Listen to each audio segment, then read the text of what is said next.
दोस्तों, विज्ञान वैज्ञानिकों के लिए जाना जाता है और मानव जीवन को सरल और उत्तम बनाने में वैज्ञानिकों का सबसे बड़ा योगदान रहा है। लेकिन दोस्तों, मानव इतिहास में कुछ ऐसे भी वैज्ञानिक रहे हैं जो कुछ नया करने के जुनून में मानवता को भूलकर निर्दयता और कठोरता को अपना लिया था। तो चलिए दोस्तों, बात करते हैं मानव इतिहास के कुछ ऐसे वैज्ञानिकों के बारे में जिन्हें निर्दयी और उनके कठोर भाव के लिए जाना जाता है। तो चलिए शुरू करते हैं। मैं हूं आपका दोस्त रोहित और आप देख रहे हैं यूनिवर्स एडवेंचर। पहले नंबर पर है व्लादिमीर देमिखोव। व्लादिमीर देमिखोव एक सोवियत साइंटिस्ट और बहुत बड़े सर्जन थे। उन्होंने दुनिया में सबसे पहले आर्टिफिशियल हार्ट, सबसे पहले लीवर ट्रांसप्लांट और सबसे पहले हेड ट्रांसप्लांट करने में महारत हासिल की थी। लेकिन दोस्तों, उन्हें लोग इनके इन कार्यों के लिए कम बल्कि उन्हें लोग दो मुही कुत्ता बनाने वाले वैज्ञानिक के रूप में जानते हैं। जी हाँ दोस्तों, 1954 में व्लादिमीर ने दुनिया के सामने अपना करिश्मा पेश किया। उन्होंने एक पिल्ले का सर काटकर एक जर्मन शेफर्ड के गले के साथ जोड़ दिया था।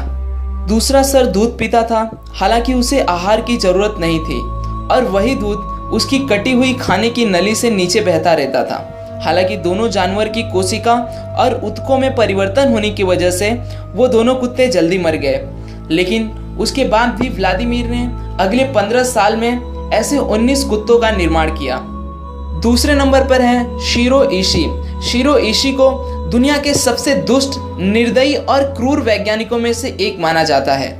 शीरो इशी एक माइक्रोबायोलॉजिस्ट और दूसरे सीनो जापानीज लड़ाई में जापानी सेना के जैविक युद्ध गुड यूनिट 731 के लेफ्टिनेंट जनरल थे। 1932 में उन्होंने जापानी सेना के लिए गुप्त रूप से जैविक युद्ध में शुरुआती शोध शुरू कर दिए और सन 1936 में यूनिट 731 का गठन हुआ और शीरो ने हार्बिन चाइना शहर के बाहर एक बड़ा स्थान बनाया जो 6 स्क्वायर किलोमीटर और 150 बिल्डिंगों में फैला हुआ था। यूनिट 731 के तहत शीरो और उनके साथियों ने कैदियों के ऊपर बहुत से अत्याचार किए थे, जिनमें वे जिंदा लोगों को काट दिया करते थे। काटे जाने वालों में से डॉक्टरों द्वारा गर्भवती की हुई महिलाएं भी शामिल थीं। इसके साथ साथ वे कैदियों के हाथ पैर काटकर शरीर के अन्य अंगों के साथ जोड़ देते थे। कुछ कैदियों के शरीर के अंगों को जमा कर पिघलाया भी जाता था अनुपचारित गैंग्रीन का शोध करने के लिए। कैदियों को वैक्सीन के नाम पर तरह तरह के बीमारियों के टीके लगाए जाते थे ताकि उसका असर देखा जा सके। लड़ाई के अंत में अमेरिकन ऑक्यूपेशन अथॉरिटीज द्वारा बख्शे जाने से शीरो ने सजा नहीं काटी और 67 साल की उम्र में थ्रोट कैंसर से उसकी मृत्यु हो गई। तीसरे नंबर पर हैं हैरी हॉर्लो, जिन्हें मंकी टॉर्चरर के नाम से भी जाना जाता है। अमेरिकन साइकोलॉजिस्ट हैरी हॉर्लो ने संसार के नेचर ऑफ लव को समझने का फैसला किया। वह जानना चाहते थे कि संसार में जीवन अधिक बहुमूल्य है या रिश्ता। यह जानने के लिए वह रेशस बंदरों के बच्चों के ऊपर इसका रिसर्च करना शुरू कर दिया।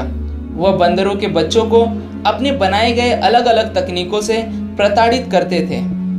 ऐसा उन्होंने 1-2 दिन के लिए नहीं बल्कि कई सालों तक वह यह करते रहे। हालांकि यह एक्सपेरिमेंट बहुत ही विवादित था, लेकिन उसके बाद भी हैरी 31 अगस्त 1958 को अमेरिकन साइकोलॉजिस्ट एसोसिएशन को इसकी रिपोर्ट देने में सक्षम रहे। आशा करता हूं दोस्तों आपको यह वीडियो पसंद आया होगा।